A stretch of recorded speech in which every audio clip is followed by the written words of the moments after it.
আপনি কি কিছুদিন ধরে অস্বস্তি অনুভব করছেন? হঠাৎ করেই অসুস্থ লাগছে, কিন্তু কোনো কারণ নেই। মনে হচ্ছে আত্মিকভাবে একদম দুর্বল হয়ে গেছেন। অকারণে ভয় লাগে, দুশ্চিন্তা হয়, কিন্তু মেডিকেল টেস্টে কিছুই ধরা পড়ে না। ডাক্তাররাও কিছু বলতে পারেন না। তাহলে আমি আপনাকে একটি সত্য প্রশ্ন করি, যদি এটা আপনার শরীর না হয়, আপনার সুরক্ষা হয়ে থাকে, যার ওপর আঘাত এসেছে। জাদুটোনা সবসময় অপরিচিত কেউ করে না। অনেক সময় তা আসে এমন কারো পক্ষ থেকেও, যিনি আপনাকে জড়িয়ে ধরেছেন, আপনার কাছে তিনি কাছের মানুষ বলে মনে হয়েছে। আর সবচেয়ে ভয়ের বিষয় কি জানেন? আপনি বুঝতেই পারবেন না যতক্ষণ না আপনার ভেতরটা একে একে ভেঙে পড়তে শুরু করে। কিন্তু ইসলাম আপনাকে অসহায় রেখে দেয়নি। নবী মুহাম্মদ সাল্লাল্লাহু আলাইহি ওয়াসাল্লাম আমাদের শিখিয়েছেন 7টি সুরক্ষা, এমন সুরক্ষা যেগুলো জাদু, হিংসা এবং বদ নজর কখনোই ভেদ করতে পারে না। তাই অনুগ্রহ করে এই ভিডিওটি এড়িয়ে যাবেন না। পরে দেখবেন ভেবে ফেলে রাখবেন না। এখনই দেখে ফেলুন, ভুলে যাওয়ার আগেই, আপনার কোনো আপনজনের প্রয়োজন হওয়ার আগেই, বা ইউটিউবের অ্যালগোরিদম এটিকে চাপা দিয়ে ফেলার আগেই। চলুন শুরু করা যাক। সুরক্ষা 1। আপনি নিজের অজান্তেই নিজেকে উন্মুক্ত করে দিচ্ছেন। একটু খোলাখুলি বলি, অনেক মানুষ নিজের ক্ষতির রাস্তা নিজেই খুলে রাখেন। তারা খারাপ নন, কিন্তু একেবারে অরক্ষিত। জাদুকরের কাছে না গেলেও ক্ষতির শিকার হওয়া খুব সহজ। প্রয়োজন শুধু একটি পাবলিক অ্যাকাউন্ট, একটি ক্যামেরা, আর একটুখানি অহংকার। বিয়ে ঠিক হয়েছে, পোস্ট। নতুন চাকরি পেয়েছেন, পোস্ট। ভালো সময় যাচ্ছে, ঘুরতে বের হয়েছেন, মানসিকভাবে ভালো লাগছে, পোস্ট। এরপর কয়েকদিন পর থেকেই শুরু হয় অদ্ভুত কিছু। মনোযোগ দিতে পারছেন না, শরীর খারাপ লাগছে, মনে হচ্ছে আপনার ভেতর কিছু যেন হারিয়ে গেছে। কিন্তু আশ্চর্যের বিষয় হলো, কেউ আপনাকে স্পর্শ করেনি। আপনি নিজেই তাদের কাছে চাবিটা হাতে তুলে দিয়েছেন। নবী মুহাম্মদ সাল্লাল্লাহু আলাইহি ওয়াসাল্লাম বলেছেন, তোমাদের প্রয়োজন পূরণে গোপনীয়তা অবলম্বন করো, কারণ প্রত্যেক নিয়ামতের ওপরই হিংসা করা হয়। আমরা ভুলে যাই, জাদু বা বদ নজর সবসময় ধূপ, সুতা বা তাবিজ দিয়ে হয় না। অনেক সময় এটা হয়, কেউ একজন পর্দার ওপারে বসে আপনার জীবন দেখছে, আর মনে মনে হিংসা থেকে বদদোয়া দিচ্ছে। আর আপনি যখন নিজের জীবনটা নিজেই তুলে দিচ্ছেন এমন লোকদের হাতে, যারা আপনার আনন্দে তালি দেয় না, কেবল নিজের আনন্দে খুশি হয়, তখন আপনি কি আশা করেন সবাই যে আপনাকে অনুসরণ করছেন? তা নয়। অনেকেই আপনাকে পর্যবেক্ষণ করছেন। আর আসল কষ্ট তখনই টের পাই, যখন ক্ষতি হয়ে যায়, যখন বিশ্বাস ভেঙে যায়, যখন আনন্দটা আফসোসে রূপ নেয়। কিন্তু সবচেয়ে বিপজ্জনক ক্ষতিটা হয় যেটা নীরবে ঘটে যায়। সুতরাং পরবর্তী বিষয়ে যাওয়ার আগে নিজেকে এই প্রশ্নটি করুন, আপনার জীবন নিয়ে এত সব কিছু জানার দরকার ছিল আসলে কার? কারণ সুরক্ষা কেবল দোয়া করার মাঝেই নয়, অনেক সময় সেটা শুরু হয় নীরবতা থেকে। আর সামনে যা আসছে তা হয়তো এমন একটা সুরক্ষা যেটা বাইরে থেকে খুব ছোট মনে হবে, কিন্তু সেই ছোট সুরক্ষাই ঠিক করে দেবে কে ভেঙে পড়বে আর কে নিরাপদে এগিয়ে যাবে। এটা নাটকীয় নয়, এটা গর্জনও করে না, কিন্তু সবকিছু বদলে দিতে পারে। নম্বর 2। আপনি বাসা থেকে বের হন সবকিছু নিয়ে, শুধু সুরক্ষা ছাড়া। একটু অদ্ভুত নয় কি? আমরা ঘর থেকে বের হওয়ার আগে সুন্দর পোশাক পরি, পারফিউম লাগাই, ফোনের চার্জ চেক করি, চাবি নিই, কিন্তু একটাই জিনিস ভুলে যাই যেটা আমাদের সত্যিকারের সুরক্ষা দিতে পারে, বের হওয়ার আগের দোয়া। অনেকেই জানেন না, জাদু, বদনজর বা শয়তানের কুমন্ত্রণা শুধু ঘরেই নয়, বাইরে, রাস্তায়, ক্লাসরুমে, ফুটপাতে, এমনকি লিফটের মধ্যেও মানুষকে আঘাত করে। যেখানে মানুষ অরক্ষিত, সেখানেই ক্ষতি সুযোগ খোঁজে। নবী মুহাম্মদ সাল্লাল্লাহু আলাইহি ওয়াসাল্লাম বলেছেন, যে ব্যক্তি বলবে বিসমিল্লাহি তাওয়াক্কালতু আলাল্লাহ লা হাওলা ওয়ালা কুওয়াতা ইল্লা বিল্লাহ, এর অর্থ আল্লাহর নামে আমি আল্লাহর ওপর ভরসা করলাম, আল্লাহ ছাড়া কোনো ক্ষমতা বা শক্তি নেই। যে ব্যক্তি এটা বলবে, তখন তাকে বলা হবে, তুমি নিরাপদ, হেদায়াত প্রাপ্ত, আর শয়তান তোমার থেকে দূরে থাকবে। কিন্তু এখন ভাবুন, কতজন মানুষ দারুণ সাজসজ্জায় ঘর থেকে বের হন, কিন্তু এক ফোঁটা সুরক্ষা ছাড়া। সকালের জিকির পড়া, বের হওয়ার আগে ছোট্ট একটি দোয়া বলা, মনে মনে একটি জিকির উচ্চারণ, এগুলো সময় নিয়ে না, কিন্তু সচেতনতা চায়। কারণ শয়তান কোনো অনুমতি নিয়ে আসে না। আর সুরক্ষা তখনই কাজ করে যখন ক্ষতি আসার আগেই সেটা ব্যবহার করা হয়। অনেক মানুষ দরজা লক করেন, কিন্তু আত্মাকে খোলা রেখেই বের হন। আপনি কি কখনো ভেবেছেন আজকে কত বিপদের পাশ দিয়ে আপনি হেঁটে গেছেন, যার কোনো টেরই পাননি? সেটা এ কারণে নয় যে বিপদগুলো অদৃশ্য ছিল, বরং আপনি হয়তো অন্য সব নিয়ে এত ব্যস্ত ছিলেন যে সতর্ক সংকেতগুলো আপনার কানে পৌঁছায়নি। আর সতর্কতা সব সময় চিৎকার করে আসে না, অনেক সময় সেটা ফিস ফিস করে আসে। আর যখন আমরা সেই ফিসফিসানির আওয়াজ শোনা বন্ধ করে দিই, ঠিক তখনই ক্ষতি এসে দরজা পেরিয়ে ঢুকে পড়ে। নম্বর 3, আপনি কুরআনকে শুধু শোভা বা সাজানোর বস্তু হিসেবে ব্যবহার করছেন। একটি কুরআন আছে তাকের উপরে, একটা আয়াত ফ্রেম করে ঝোলানো দেয়ালে, আর মোবাইলে ইনস্টল করা আছে অ্যাপ। কিন্তু শেষবার আপনি কুরআন মনোযোগ দিয়ে কবে পড়েছেন? সত্যি করে বলুন, হয়তো কয়েক সপ্তাহ আগে, কয়েক মাস আগে, না হয় শেষ রমজানে। কুরআন শুধু একটা বরকতের প্রতীক নয়, এটাই হলো বরকত, কিন্তু তা তখনই যখন তা আপনার ঘরে জীবন্ত হয়ে থাকে। নবী মুহাম্মদ সাল্লাল্লাহু আলাইহি ওয়াসাল্লাম বলেছেন, তোমরা তোমাদের ঘরকে কবরস্থানে পরিণত করো না। নিশ্চয়ই যে ঘরে সূরা আল বাকারাহ তিলাওয়াত করা হয়, শয়তান সেই ঘর থেকে পালিয়ে যায়। কিন্তু সমস্যা হলো, আমরা অনেকেই অদৃশ্য ক্ষতির বিরুদ্ধে লড়ছি বন্ধ কুরআন আর ভুলে যাওয়া আয়াত নিয়ে। সূরা আল বাকারাহ জাদু, বদনজর এবং শয়তানের কুমন্ত্রণার বিরুদ্ধে সবচেয়ে শক্তিশালী সুরক্ষাগুলোর একটি। কিন্তু বেশিরভাগ মানুষ চেষ্টা করেই না। তাদের মনে হয় এটা খুব বড় একটা সূরা, তাই হয়তো কেবল প্রথম আর শেষ কয়েকটি আয়াত পড়ে রাখেন, সঠিকভাবে পড়তে পারেন না। সমস্যা নেই, মোবাইলে প্রতিদিন সকালে চালিয়ে দিন সূরা আল বাকারাহ। ঘরের দেয়াল জুড়ে তার শব্দ ছড়িয়ে পড়ুক। আর যদি আরও গভীরে যেতে চান, তাহলে নিজে তিলাওয়াত করুন, পানিতে ফু দিন, আর সেই পানি ঘরের চারপাশে ছিটিয়ে দিন। এটা যতই সহজ শোনাক, যে অদৃশ্য শত্রু লুকিয়ে আছে তার কাছে এটা সহজ মনে হবে না। শুধু কুরআন প্রদর্শন করবেন না, কুরআনকে জীবন্ত করে তুলুন, কারণ আল্লাহর বাণীতে পূর্ণ ঘরে জাদু টিকে থাকতে পারে না। কিন্তু সবচেয়ে ভয়ের ব্যাপার কি জানেন? সব আক্রমণ বাইরে থেকে আসে না, কিছু ক্ষতি শুরু হয় আমাদের নিজেদের ভেতর থেকেই। যে অলসতা আমরা পাত্তা দিই না, যে হিংসা আমরা হালকা করে দেখি, আর যে দুর্বলতাগুলো আমরা আড়াল করে রাখি।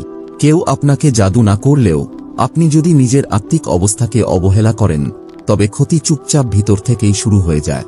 তাই এখন চলুন এমন এক সুরক্ষার কথা বলি, যেটার দরকার পড়ে তখনই যখন আমরা নিজের অজান্তেই ক্ষতির দরজা খুলে বসি। নম্বর 4, আপনি ফজরের নামাজ ছেড়ে দেন, কিন্তু তারপরও চান সারাদিন সুরক্ষিত থাকতে। সত্যি কথা বলি, আমরা এখন সেই প্রজন্ম যারা সকাল 8টায় ঘুম থেকে উঠে চোখ খুলেই মোবাইল চেক করি, আধা ঘুমে বিছানায় স্ক্রল করি, তারপর হঠাৎ উঠে পড়ি কারণ ক্লাস, অফিস বা কোনো কাজের জন্য দেরি হয়ে গেছে। কিন্তু ফজর, সেটা এমনভাবে এড়িয়ে যাই যেন এটা কোনো জরুরি কাজই না। ভাবুন তো, সেই একটি নামাজ যেটা ঠিক করে দেয় আপনি সারাদিন আল্লাহর সুরক্ষার ছায়ায় থাকবেন কিনা, সেটাকে আমরা কত গুরুত্ব দেই। আমরা তাকে একটা নোটিফিকেশন মনে করি, স্নুজ করি, পিছিয়ে দিই, অজুহাত দিই। নবী মুহাম্মদ সাল্লাল্লাহু আলাইহি ওয়াসাল্লাম বলেছেন, যে ব্যক্তি ফজরের নামাজ পড়ে সে আল্লাহর হেফাজতের অন্তর্ভুক্ত থাকে। এখন আসল কষ্টের কথাটা শুনুন। আপনি আল্লাহর কাছে দোয়া করছেন আপনার মানসিক শান্তির জন্য, পরিবারের জন্য, ভবিষ্যতের জন্য, কিন্তু যিনি এই সুরক্ষা দিচ্ছেন তার সাথেই আপনি দেখা করতে বিছানা ছেড়ে উঠেন না। অনেকেই জুম মিটিং মিস করতে সাহস পায় না, ক্লাসের উপস্থিতি মিস করে না, কিন্তু ফজর টানা 3 দিন ছেড়ে দেয় আর ভাবে সব ঠিক আছে। এটা শুধু রুটিনে সমস্যা নয়, এটা একটা সতর্ক সংকেত। ফজরের নামাজ কোনো টিক চিহ্ন দেয়ার বিষয় না, এটা একটা গেট বা দরজা। আর আপনি যখন সেই দরজার সামনে দাঁড়ান না, তখন সেই দরজা খোলা থেকে যায়। একদিন ফজর মিস করলেন, এটা চলে, কারণ জীবন তো এমনই। কিন্তু যখন সেটা অভ্যাস হয়ে যায়, তখন অবাক হবেন না যদি আপনার জীবনে অশান্তি ঢুকে পড়ে। এবার চলুন এমন কিছু নিয়ে কথা বলি যা আমরা জানি খুবই শক্তিশালী, যা আমরা মুখস্থ করি, দেয়ালে টানাই, বারবার বলি, তবুও প্রয়োগ করি খুব কম। নম্বর 5, আপনি সূরা কুল, ফালাক আর নাস পড়েন না, যদিও এগুলো এসেছিল ঠিক এই সুরক্ষার জন্য। যখন নবী মুহাম্মদ সাল্লাল্লাহু আলাইহি ওয়াসাল্লাম জাদুর দ্বারা আক্রান্ত হন, তিনি কোনো আলেম বা হাকিমের কাছে যাননি। আল্লাহ নিজেই পাঠিয়েছেন এমন কিছু যেটা ছিল সব জাদুর চেয়েও শক্তিশালী। সূরা ইখলাস, সূরা ফালাক, সূরা নাস, এই 3টি সূরা যেন আত্মার সবচেয়ে শক্তিশালী ফায়ারওয়াল। কিন্তু আমাদের অনেকের কাছে এগুলা যেন শুধুই শৈশবের হিফজ বা মুখস্থ প্রতিযোগিতার স্মৃতি। প্রতিদিনের সুরক্ষা হিসেবে আমরা এগুলো মনে রাখি না। আমরা বলি আমরা ভয় পাই নজর, হিংসা বা জাদু। কিন্তু শেষ কবে আপনি সকালে আর রাতে এই 3টা সূরা পড়েছেন নিয়ম করে? একটু থেমে চিন্তা করুন। নবী সাল্লাল্লাহু আলাইহি ওয়াসাল্লাম সৃষ্টির শ্রেষ্ঠ মানুষ, আল্লাহর সবচেয়ে কাছের বান্দা। তিনি নিজে এই সুরক্ষা কখনোই বাদ দিতেন না। আর আমরা এটাকে বলি বেসিক। আমরা এটাকে প্রস্তুতিমূলক কিছু মনে করি, তারপর অবাক হই হঠাৎ কেন সবকিছু গড়বড় হয়ে যায়। এই 3টি সূরা শুধু আয়াত না, এগুলো অস্ত্র। আর আমরা প্রতিদিন এই আত্মিক যুদ্ধের মাঠে নামি। হাতে কিছুই নেই, শুধু একটা দুশ্চিন্তা আর আল্লাহ বাঁচিয়ে রাখুক এই টাইপ মানসিকতা। পড়ুন এই সূরাগুলো, হাতে ফু দিন, শরীরের উপর বুলিয়ে দিন, প্রতিদিন সকালে আর রাতে। আর যদি এটাও বেশি মনে হয়, একটা প্রশ্ন নিজেকে করুন, আপনি কি কোনোদিন দরজা না বন্ধ করে ঘুমান? তাহলে আপনার আত্মা কেন খোলা থাকবে যে কোনো অদৃশ্য ক্ষতির জন্য? জাদুর সবচেয়ে ভয়ঙ্কর দিক হল আপনি বুঝতেই পারবেন না কখন এটা কাজ করছে, যতক্ষণ না সেটা পুরোপুরি ঢুকে পড়ে। কিন্তু আল্লাহর দয়া কি জানেন? আরোগ্য তো সবসময় হাতের কাছেই ছিল, শুধু আপনি সেটা ব্যবহার করেননি। তবে এবার প্রশ্ন আসে, যেসব জিনিস ইতিমধ্যে আপনার ঘরের ভেতরে, যেগুলা দেখতে ক্ষতিকর না কিন্তু এক অদ্ভুত ভার নিয়ে আসে, যেমন বুকে চাপ চাপ ভাব, ঘুমের অস্থিরতা, মন খারাপ, আর সেই নীরব কণ্ঠস্বর, কিছু একটা ঠিক নেই। কারণ সব ভয় দরজায় টোকা দেয় না, কিছু ভয় তো আগেই ভিতরে বসে থাকে। নম্বর 6, আপনি অজানা জিনিস ঘরে রেখেছেন, যদিও আপনার মন বলছে কিছু একটা ঠিক নেই। একটা সুভেনির বা স্মৃতিচিহ্ন, এমন কারো দেয়া যার উপর আপনি কখনোই ভরসা করেননি। একটা ব্রেসলেট রাস্তায় কুড়িয়ে পেয়েছেন, কিনেননি। একটা শোপিস যেটা দেখলে একটা অদ্ভুত অস্বস্তি হয়, তবুও রেখে দিয়েছেন, কারণ সম্ভবত কিছু না। কিন্তু সত্যি কথা কি জানেন? জাদু সব সময় তাবিজ আর ঝাড়ফুঁকের মাধ্যমেই আসে না। অনেক সময় সেটা চোখের সামনেই থাকে, একেবারে নির্দোষ মনে হওয়া জিনিসের মধ্যেই। ইসলামিক ঐতিহ্যে আমরা দেখি সাহাবী ও ইসলামিক পণ্ডিতরা সবসময় নিজের ঘর নিয়ে সতর্ক থাকতেন। অজানা উৎসের বস্তু ঘর থেকে সরিয়ে দিতেন, যে জিনিসগুলো অস্বস্তি দিত সেগুলো এড়িয়ে চলতেন। আর অদৃশ্য জগৎ সম্পর্কে সবসময় সচেতন থাকতেন, কারণ সব বিপদ নিজের পরিচয় দিয়ে আসে না। কিছু বিপদ চুপচাপ বসে থাকে যতক্ষণ না আপনি বুঝে ফেলেন। আর সবচেয়ে ভয়ের কথা, আপনি তো আগেই অনুভব করেছিলেন সেই অজানা অস্বস্তি। কোনো একটা ঘরে ঢুকলেই গায়ে কেমন যেন লাগা, কোনো একটা জায়গায় নামাজে মন না বসা। এসব এমনিতেই হয় না, এগুলো সব ইঙ্গিত। আপনার ঘর পরিষ্কার করুন, সূরা বাকারা উচ্চস্বরে তেলাওয়াত করুন, পানিতে ফুঁ দিয়ে তা ঘরের কোণায় ছিটিয়ে দিন। আর আল্লাহর কাছে দোয়া করুন, যা কিছু আপনার ঘরে থাকার উপযুক্ত নয় তা যেন তিনি প্রকাশ করে দেন। সবচেয়ে গুরুত্বপূর্ণ, আপনার ভেতরের ছোট্ট সতর্ক বার্তাটাকে বিশ্বাস করুন। আপনার গাট ফিলিং মানে শুধু অনুমান না, এটা আল্লাহর পক্ষ থেকে দেয়া রহমত। কিন্তু খেয়াল রাখবেন, সব ক্ষতি কিন্তু ঘরে আসা কোনো জিনিস থেকে হয় না। অনেক সময় ক্ষতি আসে আপনার কানে ঢোকা জিনিসের মাধ্যমে, যাদের কথা আপনি বারবার শুনছেন, যেসব কন্টেন্ট আপনি দেখে যাচ্ছেন, আর যেসব মানুষ হার্মলেস মনে হয়, তাদের মাধ্যমেই ক্ষতি হয়ে যায়। যখন আপনি বুঝতে পারেন, তখন অনেক দেরি হয়ে গেছে। নম্বর 7, আপনি বিষাক্ত কথাগুলো নিজের মনে রেখে দিচ্ছেন, আর একে বলছেন এন্টারটেইনমেন্ট। একটু নির্মমভাবে সত্য কথা বলি, আপনি কখনোই কোনো জাদুকরকে ডেকে বলবেন না, এসো আমার উপর জাদু করো। কিন্তু আপনি দিনে বহুবার সেটা হ্যাপেনিং হতে দিচ্ছেন। আপনার ফোন স্ক্রোলের মাঝেই ধর্ম নিয়ে ঠাট্টা করা ইনফ্লুয়েন্সার, এমন গান যেগুলো আপনার আত্মাকে অন্ধকারে টেনে নিচ্ছে, পডকাস্ট যেগুলোতে ভরা থাকে হিংসা, অহংকার আর অবমাননা। কিন্তু আপনি ভাবছেন এসব তো ব্যাকগ্রাউন্ডে চলছে, তেমন কিছু না। ভুল ভাবছেন।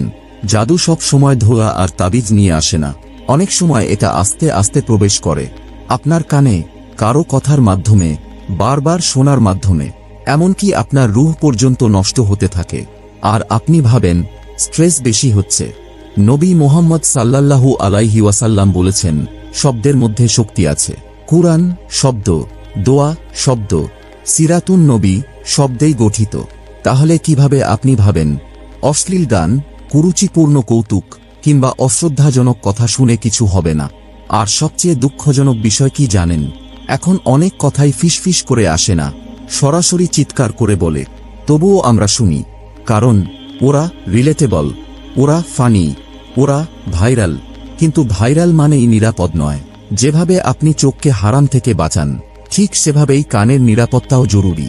আনফলো করুন, মিউট করুন, কারো কন্টেন্টকে নিজের অভিশাপ হতে দেবেন না।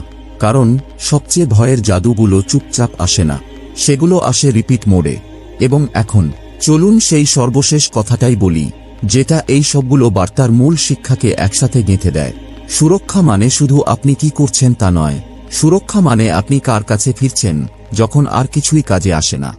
এমন অনেক দিন আসবে যখন আপনি নিজেকে দুর্বল অনুভব করবেন, যখন আপনার বুক ভারী লাগবে, যখন আপনার দোয়াগুলো প্রাণহীন মনে হবে, মন এলোমেলো হয়ে যাবে এমন সব চিন্তায়, যার মানে আপনি নিজেই বুঝবেন না।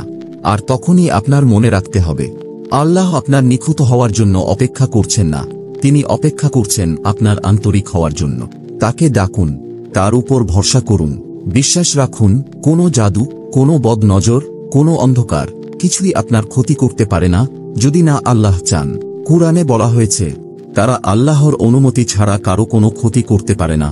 তাই বারবার বলুন, হাসবুনাল্লাহু লা ইলাহা ইল্লাহুয়া, আমার জন্য আল্লাহই যথেষ্ট, তিনি ছাড়া আর কোনো ইলাহ নেই।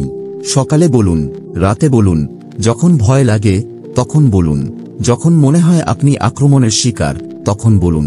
কারণ যেই মুহূর্তে আপনি মনে করেন কে আপনার প্রকৃত রক্ষক, সেই মুহূর্তেই অন্য সবকিছু অর্থহীন হয়ে যায়। আর আপনি যদি এখনো এই ভিডিওটা দেখছেন, তাহলে হয়তো এটা বলা আপনারই জন্য। জোরে বলুন কিংবা কমেন্টে লিখুন, ইয়া আল্লাহ, আমাকে সেই সব থেকে রক্ষা করো যেগুলো আমি দেখতে পাই না, আর শক্তি দাও সেই সবের জন্য যেগুলোর মোকাবিলা আমাকে করতেই হবে। আর যদি এই ভিডিওটা আপনার কোনো উপকারে আসে, তাহলে শেয়ার করুন, কারণ হয়তো কারো দরকার ছিল এটা জানার আগেই যেন কেউ অনিরাপদ অবস্থায় না থাকে। আল্লাহ আপনার মনকে, আপনার ঘরকে এবং আপনার অজানা যুদ্ধগুলোকে হেফাজত করুন, আমিন। আপনি কি কিছুদিন ধরে অস্বস্তি অনুভব করছেন? হঠাৎ করেই অসুস্থ লাগছে, কিন্তু কোনো কারণ নেই। মনে হচ্ছে আত্মিকভাবে একদম দুর্বল হয়ে গেছেন। অকারণে ভয় লাগে, দুশ্চিন্তা হয়, কিন্তু মেডিকেল টেস্টে কিছুই ধরা পড়ে না, ডাক্তাররাও কিছু বলতে পারেন না। তাহলে আমি আপনাকে একটি সত্য প্রশ্ন করি, যদি এটা আপনার শরীর না হয়, আপনার সুরক্ষা হয়ে থাকে, যার ওপর আঘাত এসেছে, জাদু তো না সবসময় অপরিচিত কেউ করে না। অনেক সময় তা আসে এমন কারো পক্ষ থেকেও যিনি আপনাকে জড়িয়ে ধরেছেন, আপনার কাছে তিনি কাছের মানুষ বলে মনে হয়েছে। আর সবচেয়ে ভয়ের বিষয় কি জানেন? আপনি বুঝতেই পারবেন না যতক্ষণ না আপনার ভেতরটা একে একে ভেঙে পড়তে শুরু করে। কিন্তু ইসলাম আপনাকে অসহায় রেখে দেয়নি। নবী মুহাম্মদ সাল্লাল্লাহু আলাইহি ওয়াসাল্লাম আমাদের শিখিয়েছেন 7টি সুরক্ষা, এমন সুরক্ষা যেগুলো জাদু, হিংসা এবং বদ নজর কখনোই ভেদ করতে পারে না। তাই অনুগ্রহ করে এই ভিডিওটি এড়িয়ে যাবেন না, পরে দেখবেন ভেবে ফেলে রাখবেন না। এখনই দেখে ফেলুন, ভুলে যাওয়ার আগেই, আপনার কোনো আপনজনের প্রয়োজন হওয়ার আগেই, বা ইউটিউবের অ্যালগোরিদম এটিকে চাপা দিয়ে ফেলার আগেই। চলুন শুরু করা যাক। সুরক্ষা 1, আপনি নিজের অজান্তেই নিজেকে উন্মুক্ত করে দিচ্ছেন। একটু খোলাখুলি বলি, অনেক মানুষ নিজের ক্ষতির রাস্তা নিজেই খুলে রাখেন। তারা খারাপ নন, কিন্তু একেবারে অরক্ষিত। জাদুকরের কাছে না গেলেও ক্ষতির শিকার হওয়া খুব সহজ। প্রয়োজন শুধু একটি পাবলিক অ্যাকাউন্ট, একটি ক্যামেরা, আর একটুখানি অহংকার। বিয়ে ঠিক হয়েছে, পোস্ট। নতুন চাকরি পেয়েছেন, পোস্ট। ভালো সময় যাচ্ছে, ঘুরতে বের হয়েছেন, মানসিকভাবে ভালো লাগছে, পোস্ট। এরপর কয়েকদিন পর থেকেই শুরু হয় অদ্ভুত কিছু। মনোযোগ দিতে পারছেন না, শরীর খারাপ লাগছে, মনে হচ্ছে আপনার ভেতর কিছু যেন হারিয়ে গেছে। কিন্তু আশ্চর্যের বিষয় হলো, কেউ আপনাকে স্পর্শ করেনি, আপনি নিজেই তাদের কাছে চাবিটা হাতে তুলে দিয়েছেন। নবী মুহাম্মদ সাল্লাল্লাহু আলাইহি ওয়াসাল্লাম বলেছেন, তোমাদের প্রয়োজন পূরণে গোপনীয়তা অবলম্বন করো, কারণ প্রত্যেক নিয়ামতের ওপরই হিংসা করা হয়। আমরা ভুলে যাই, জাদু বা বদ নজর সবসময় ধূপ, সুতা বা তাবিজ দিয়ে হয় না। অনেক সময় এটা হয়, কেউ একজন পর্দার ওপারে বসে আপনার জীবন দেখছে, আর মনে মনে হিংসা থেকে বদদোয়া দিচ্ছে। আর আপনি যখন নিজের জীবনটা নিজেই তুলে দিচ্ছেন এমন লোকদের হাতে, যারা আপনার আনন্দে তালি দেয় না, কেবল নিজের আনন্দে খুশি হয়, তখন আপনি কি আশা করেন সবাই যে আপনাকে অনুসরণ করছেন তা নয়? অনেকেই আপনাকে পর্যবেক্ষণ করছেন। আর আসল কষ্ট তখনই টের পাই, যখন ক্ষতি হয়ে যায়, যখন বিশ্বাস ভেঙে যায়, যখন আনন্দটা আফসোসে রূপ নেয়। কিন্তু সবচেয়ে বিপজ্জনক ক্ষতিটা হয় যেটা নীরবে ঘটে যায়। সুতরাং পরবর্তী বিষয়ে যাওয়ার আগে নিজেকে এই প্রশ্নটি করুন, আপনার জীবন নিয়ে এত সব কিছু জানার দরকার ছিল আসলে কার? কারণ সুরক্ষা কেবল দোয়া করার মাঝেই নয়, অনেক সময় সেটা শুরু হয় নীরবতা থেকে। আর সামনে যা আসছে তা হয়তো এমন একটা সুরক্ষা যেটা বাইরে থেকে খুব ছোট মনে হবে, কিন্তু সেই ছোট সুরক্ষাই ঠিক করে দেবে কে ভেঙে পড়বে আর কে নিরাপদে এগিয়ে যাবে। এটা নাটকীয় নয়, এটা গর্জনও করে না, কিন্তু সবকিছু বদলে দিতে পারে। নম্বর 2, আপনি বাসা থেকে বের হন সবকিছু নিয়ে, শুধু সুরক্ষা ছাড়া। একটু অদ্ভুত নয় কি? আমরা ঘর থেকে বের হওয়ার আগে সুন্দর পোশাক পরি, পারফিউম লাগাই, ফোনের চার্জ চেক করি, চাবি নিই, কিন্তু একটাই জিনিস ভুলে যাই যেটা আমাদের সত্যিকারের সুরক্ষা দিতে পারে, বের হওয়ার আগের দোয়া। অনেকেই জানেন না, জাদু, বদনজর বা শয়তানের কুমন্ত্রণা শুধু ঘরেই নয়, বাইরে রাস্তায়, ক্লাসরুমে, ফুটপাতে, এমনকি লিফটের মধ্যেও মানুষকে আঘাত করে। যেখানে মানুষ অরক্ষিত সেখানেই ক্ষতি সুযোগ খোঁজে। নবী মুহাম্মদ সাল্লাল্লাহু আলাইহি ওয়াসাল্লাম বলেছেন, যে ব্যক্তি বলবে বিসমিল্লাহি তাওয়াক্কালতু আলাল্লাহ লা হাওলা ওয়ালা কুওয়াতা ইল্লা বিল্লাহ, এর অর্থ আল্লাহর নামে আমি আল্লাহর ওপর ভরসা করলাম, আল্লাহ ছাড়া কোনো ক্ষমতা বা শক্তি নেই। যে ব্যক্তি এটা বলবে তখন তাকে বলা হবে তুমি নিরাপদ, হেদায়াত প্রাপ্ত, আর শয়তান তোমার থেকে দূরে থাকবে। কিন্তু এখন ভাবুন, কতজন মানুষ দারুণ সাজসজ্জায় ঘর থেকে বের হন কিন্তু এক ফোঁটা সুরক্ষা ছাড়া। সকালের জিকির পড়া, বের হওয়ার আগে ছোট্ট একটি দোয়া বলা, মনে মনে একটি জিকির উচ্চারণ, এগুলো সময় নিয়ে না কিন্তু সচেতনতা চায়, কারণ শয়তান কোনো অনুমতি নিয়ে আসে না। আর সুরক্ষা তখনই কাজ করে যখন ক্ষতি আসার আগেই সেটা ব্যবহার করা হয়। অনেক মানুষ দরজা লক করেন কিন্তু আত্মাকে খোলা রেখেই বের হন। আপনি কি কখনো ভেবেছেন আজকে কত বিপদের পাশ দিয়ে আপনি হেঁটে গেছেন যার কোনো টেরই পাননি? সেটা এ কারণে নয় যে বিপদগুলো অদৃশ্য ছিল, বরং আপনি হয়তো অন্য সব নিয়ে এত ব্যস্ত ছিলেন যে সতর্ক সংকেতগুলো আপনার কানে পৌঁছায়নি। আর সতর্কতা সব সময় চিৎকার করে আসে না, অনেক সময় সেটা ফিস ফিস করে আসে। আর যখন আমরা সেই ফিসফিসানির আওয়াজ শোনা বন্ধ করে দিই, ঠিক তখনই ক্ষতি এসে দরজা পেরিয়ে ঢুকে পড়ে। নম্বর 3, আপনি কুরআনকে শুধু শোভা বা সাজানোর বস্তু হিসেবে ব্যবহার করছেন। একটি কুরআন আছে তাকের উপরে, একটা আয়াত ফ্রেম করে ঝোলানো দেয়ালে, আর মোবাইলে ইনস্টল করা আছে অ্যাপ। কিন্তু শেষবার আপনি কুরআন মনোযোগ দিয়ে কবে পড়েছেন? সত্যি করে বলুন, হয়তো কয়েক সপ্তাহ আগে, কয়েক মাস আগে, না হয় শেষ রমজানে। কুরআন শুধু একটা বরকতের প্রতীক নয়, এটাই হলো বরকত, কিন্তু তা তখনই যখন তা আপনার ঘরে জীবন্ত হয়ে থাকে। নবী মুহাম্মদ সাল্লাল্লাহু আলাইহি ওয়াসাল্লাম বলেছেন, তোমরা তোমাদের ঘরকে কবরস্থানে পরিণত করো না। নিশ্চয়ই যে ঘরে সূরা আল বাকারাহ তিলাওয়াত করা হয়, শয়তান সেই ঘর থেকে পালিয়ে যায়। কিন্তু সমস্যা হলো, আমরা অনেকেই অদৃশ্য ক্ষতির বিরুদ্ধে লড়ছি বন্ধ কুরআন আর ভুলে যাওয়া আয়াত নিয়ে। সূরা আল বাকারাহ জাদু, বদনজর এবং শয়তানের কুমন্ত্রণার বিরুদ্ধে সবচেয়ে শক্তিশালী সুরক্ষাগুলোর একটি, কিন্তু বেশিরভাগ মানুষ চেষ্টা করেই না। তাদের মনে হয় এটা খুব বড় একটা সূরা, তাই হয়তো কেবল প্রথম আর শেষ কয়েকটি আয়াত পড়ে রাখেন, সঠিকভাবে পড়তে পারেন না। সমস্যা নেই, মোবাইলে প্রতিদিন সকালে চালিয়ে দিন সূরা আল বাকারাহ, ঘরের দেয়াল জুড়ে তার শব্দ ছড়িয়ে পড়ুক।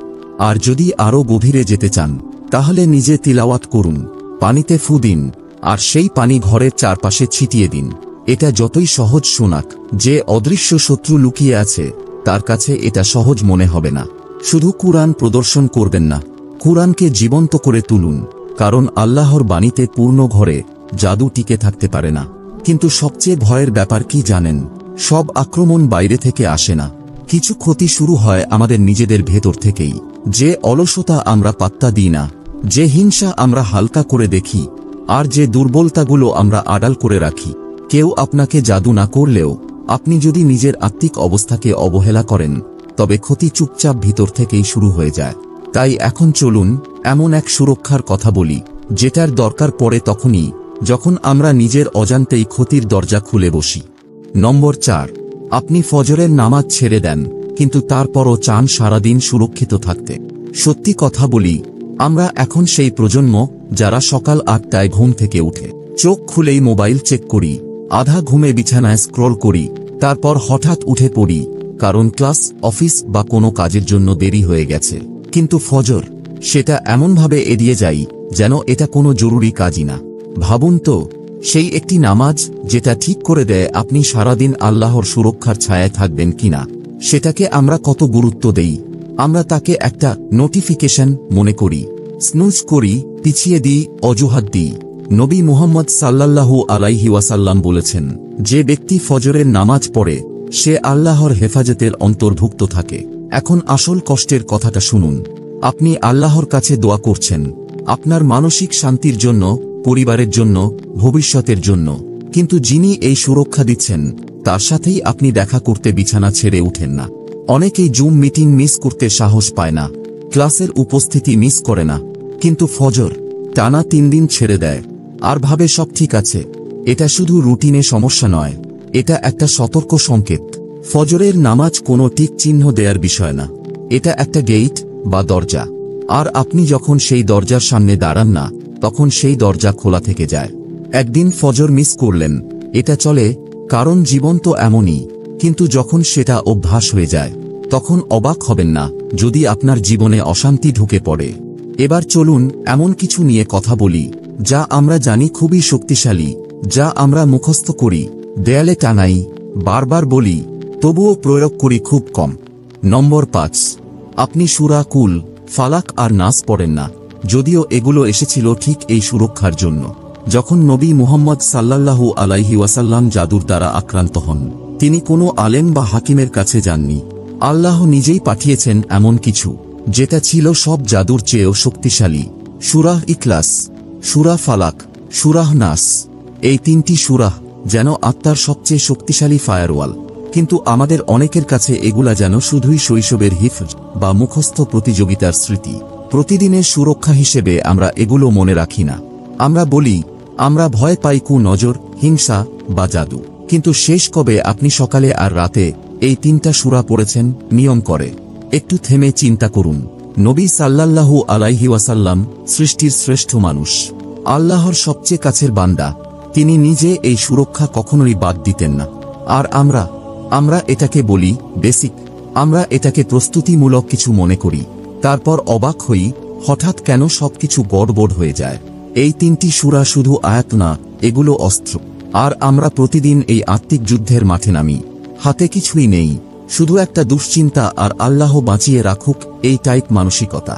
পড়ুন এই সূরাগুলো, হাতে ফু দিন, শরীরের উপর বুলিয়ে দিন, প্রতিদিন সকালে আর রাতে। আর যদি এটাও বেশি মনে হয়, একটা প্রশ্ন নিজেকে করুন, আপনি কি কোনোদিন দরজা না বন্ধ করে ঘুমান? তাহলে আপনার আত্মা কেন খোলা থাকবে যে কোনো অদৃশ্য ক্ষতির জন্য? জাদুর সবচেয়ে ভয়ঙ্কর দিক হল আপনি বুঝতেই পারবেন না কখন এটা কাজ করছে, যতক্ষণ না সেটা পুরোপুরি ঢুকে পড়ে। কিন্তু আল্লাহর দয়া কি জানেন? আরোগ্য তো সবসময় হাতের কাছেই ছিল, শুধু আপনি সেটা ব্যবহার করেননি। তবে এবার প্রশ্ন আসে, যেসব জিনিস ইতিমধ্যে আপনার ঘরের ভেতরে, যেগুলা দেখতে ক্ষতিকর না কিন্তু এক অদ্ভুত ভার নিয়ে আসে, যেমন বুকে চাপ চাপ ভাব, ঘুমের অস্থিরতা, মন খারাপ আর সেই নীরব কণ্ঠস্বর, কিছু একটা ঠিক নেই, কারণ সব ভয় দরজায় টোকা দেয় না, কিছু ভয় তো আগেই ভিতরে বসে থাকে। নম্বর 6, আপনি অজানা জিনিস ঘরে রেখেছেন, যদিও আপনার মন বলছে কিছু একটা ঠিক নেই। একটা সুভেনির বা স্মৃতিচিহ্ন, এমন কারো দেয়া যার উপর আপনি কখনোই ভরসা করেননি। একটা ব্রেসলেট রাস্তায় কুড়িয়ে পেয়েছেন, কিনেননি। একটা শোপিস যেটা দেখলে একটা অদ্ভুত অস্বস্তি হয়, তবুও রেখে দিয়েছেন, কারণ সম্ভবত কিছু না। কিন্তু সত্যি কথা কি জানেন? জাদু সব সময় তাবিজ আর ঝাড়ফুঁকের মাধ্যমেই আসে না, অনেক সময় সেটা চোখের সামনেই থাকে, একেবারে নির্দোষ মনে হওয়া জিনিসের মধ্যেই। ইসলামিক ঐতিহ্যে আমরা দেখি সাহাবী ও ইসলামিক পণ্ডিতরা সবসময় নিজের ঘর নিয়ে সতর্ক থাকতেন, অজানা উৎসের বস্তু ঘর থেকে সরিয়ে দিতেন, যে জিনিসগুলো অস্বস্তি দিত সেগুলো এড়িয়ে চলতেন, আর অদৃশ্য জগৎ সম্পর্কে সবসময় সচেতন থাকতেন।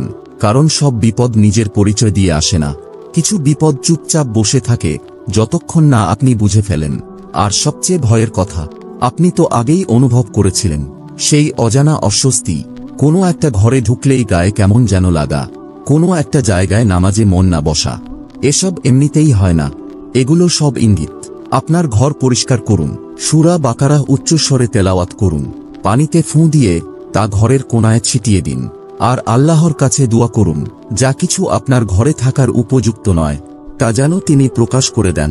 সবচেয়ে গুরুত্বপূর্ণ, আপনার ভেতরের ছোট্ট সতর্ক বার্তাটাকে বিশ্বাস করুন। আপনার গাট ফিলিং মানে শুধু অনুমান না, এটা আল্লাহর পক্ষ থেকে দেয়া রহমত। কিন্তু খেয়াল রাখবেন, সব ক্ষতি কিন্তু ঘরে আসা কোনো জিনিস থেকে হয় না।